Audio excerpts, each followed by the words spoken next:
Hi, welcome to One More Today. I'm Sophie, your pilot into the universe of Chinese. Let's continue our journey in exploring just a little bit more of this amazing language every day. Yesterday, we talked about 眼光犀利. It's about somebody whose eyesight or vision of the future is pointy as sharp as the rhino's horn. So that means somebody is very discerning, can see what's to come, or can correctly tell or read, assess a situation. So today we can continue with 利, 趋利避害.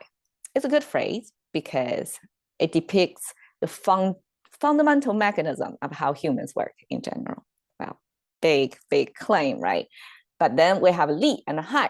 I want to pose them together because they are opposite meaning. I simply translate it as pros and cons. It means what's good for you, what's bad for you. Okay. 利, again, this is a crop with kind of a bend, top tip of the plant. That means something is ripe and ready to get harvested. So this is our ready to harvest the plant image on the left. And on the right is the sharp-edged knife or sickle. So sickle is the tool. I mean, back then, still today, that Chinese farmers, they don't rely on a lot of contemporary machines to harvest or process all the agricultural activities. But so they still use handheld device to cut the crop from its root and then put it together. I guess I don't exactly know farming, but that's the origin of the 利. Simply the ready to harvest the crop image and the tool to harvest. And you make the connection of the dot. Like if you want to harvest that crop, you better be sharp. So that's our sharp image. And then eventually this sharp extended into something good for you. You want to be sharp, right?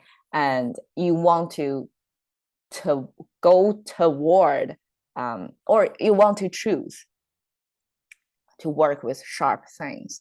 And eventually this becomes pros. So these are the things that are good for you. And害is is an interesting symbol. There are three things in here. So this arch with a chimney on the top is our domestic space. So this is your private property, your room, your house. And then we have the mouse symbol with up tilted corner. And then we have this three diagonal lines, kind of parallel, stringed together by a vertical line. That is our symbol for chaos. Probably because, Chinese character, a lot of them are horizontal or vertical, kind of straight, like straightforward. You can see what that is. But one is diagonal. It means unstable. So in that case, it's like a psychological reading of visual image, kind of similar, I guess universal to if diagonal, it means unstable. Something is not set right. Things are going to change. Or so in Chinese here, there's three diagonal lines stringed over vertical line. That means chaos state. Something is messy over there, so to speak. So now you have three symbols under your roof. Somebody is talking and they create chaos. So that's basically the elements of what's bad for you. So 害 means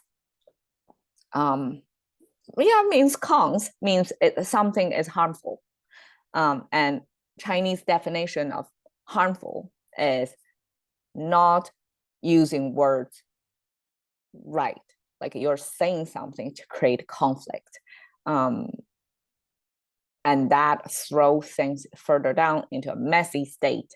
And that's the origin, like something. Chinese, we have a saying of the harm comes from the mouth. Like what you say make huge impact, and harm comes from unthoughtful way of saying things. So that's Chinese definition of harm. So you have pros and cons here out of the way, and then human mechanism here depicted is one is you're drawn toward things that are good to you, and you try to dodge, you try to stay away from things that are bad to you, right? Simple as that. So we have this food symbol. You can see both. So both of them depict the motion of human, like either you're drawn toward or away. It's something on foot. You have to vote by your feet, right? Like where you're going, you choose to which direction to go. So both of them share this is a foot symbol, and on Qu we have the top above the foot is kind of like a human figure looking thing that's striding big strides of, making big strides. It's our big symbol. So it's basically kind of a star pose position, right? So arms, legs, torso spread out. So it depicts somebody in motion, in quick motion, like making big strides. And so the left side is then abstracted into contemporary Chinese like that. And then we have, this is the sound maker, but it makes sense here too. This is our plunk symbol, and you can see the similarities here. The kind of upward turning curve going through by a vertical line. That's our plant symbol. That's the most abstract form of plant, something growing. And then we have this circular, like almost completely circular encasing thing, and with a tip on the top. That's combining, like a binding this plant together. So I guess that's another depiction of agriculture farming activity. So after you cut the crops, you have to combine them, organize them, compact them, right, so to speak, and bind them together so that it's best stored in most spatially economic way, right? So this kind of depicting that. You can see things are stacking up together, so you can kind of picture the big rows of crops harvested and kind of stacking together, something like that. And this, so the right side, besides it's a sound maker, I mean, it is the meaning that we're using here as well. And that meaning means quick. Something have to be done quick. So I guess even if I'm totally not informed on how farming activities are carried out, but I can kind of picture within the farming activity, like you have a long time waiting from the planting of the seed to the harvesting, right? That's like a slow-mo. You have to, maintain the field every day, but it's kind of not really urgent. It's a long stretch of time for the plant to grow by its natural force. You just provide the right conditions, right? And toward the end of it, once you cut it, from the moment you cut the plant to the moment that the plant was processed and ready to the market for somebody to consume, that time window is time sensitive. You have to done right down fast. Otherwise, things get rotten and you lost your years of work, right? So that's the logic. I don't really know if that's the case, but it seems like harvest season, once it's cut, it needs to be stored, organized in a certain way, and everything has to be done right on point. You cannot miss a beat, otherwise big risk.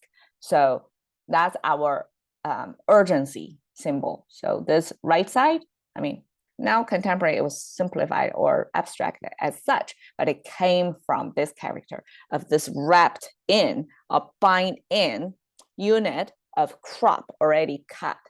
And that's our sense of urgency, like that's the most urgent season. So we have fast walking plus the urgency. together, they actually means you're going towards something. So there was a little bit logic jump there, like from fast walking to walking toward that thing. So toward, walking toward is the contemporary meaning, but it came from fast walking. Okay, B is we have, so is it the opposite way? So instead of walking toward, this is walking away. And it also have this food symbol, but instead of this human starfish, big figure means walking really fast, you have 3 footsteps. So 3 footsteps simply means, the result, the footprint that you made when you walk, right? And that doesn't give you a sense of walking really fast. Instead, it could be walking slow, right? So if you try to stay from harm, you want to be unnoticeably getting away from whatever harm, right? That would be the strategy, right? So this simply means you're walking. There's no speed or specifications over there, generic walking, let's say. So contemporary was abstracted into this. And the right side here, well, it's pretty complicated, but let's make it simple. The whole thing means rule or ruler, because, okay, this is a kind of hunched over submissive human figure, kind of bending over, kind of like that. And then there is this mouse symbol. So mouse simply most likely, most often used as a directive or like somebody giving order. So somebody is speaking, giving order of things. And the right side, this complicated stacked up thing, is Chinese ancient way of kind of corporal punishment. I don't exactly know how people were punished back then, but corporal punishment back then is pretty inhumane, pretty severe. So to make sure you heard about it, at least like somebody went through the pain, is so painful that it doesn't worth anything to suffer it. So to prevent crimes, right? That's back then, like inflict pain on people, right? So this is the kind of device to inflict such pain. So you have this punishment symbol, this painful punishment, and you have this order, like that's what you're supposed to do. And then you have the result of that. It's a very submissive, very obeying people, because you tell them what to do, right? By word, this is what you should do. And if not, or else, you're going to get severely, painfully punished, right? The result of that is very submissive crowd under your rule. So altogether are the 3 elements of ruling, like how you rule, by giving orders, by punishment, and the result is a very submissive crowd of people. So here, when the ruler, I mean, this is a little bit of Chinese society back then, context is when the ruler, because rulers have different levels, right? The old Chinese land back then, however the map or the border was, like one nationwide, I mean, it's a different national idea back then too. So one top ruler have to assign, right? Like a pyramid, have local rulers as well. So it depends on which level you're in, right? But as a general rule, even if your local ruler, kind of like your local judge, your local officials, so executive branch and the judicial back then combined, the same court, came and like travel on the street. People who are rude are supposed to be, almost like your response, contemporary response to ambulance. Okay, imagine that. So back then there was no fast traveling vehicles yet. So the local rulers got to be on a travel vehicle carried by animals or humans actually. And actually there was different levels of how big the ruler is, like depends on how many people are carrying that one person. So travel on foot, not travel, carried within that kind of a carriage, right? Either by horse, pulled by horse, or carried by people. So that ruler, one local ruler, when they travel on the street, you're supposed to react just like seeing an ambulance. Stop whatever you're doing, stand still, kind of almost like, I guess, the hand and head kind of dropping down as well to show respect or submission to that ruler. And that's the kind of be we're talking about, like somebody who have power of your life walking by, you're supposed to, posture a certain way. You're supposed to avoid, like definitely avoid, crossing their way. That's a no-no. So that way of walking means you want to dodge that. You want to avoid the crossing way of the local ruler. And that becomes like avoid and stay away from, like don't even mess up with them. Okay, they have power of your life. So that's 趋利避害. We want to walk toward the pros and dodge or walk away from the cons. And it's hard to capture this pretty, even if it's only 4 characters. 趋利避害, it depicts, okay, depends on if 利 or 害, humans react differently, either toward it or away from it, right?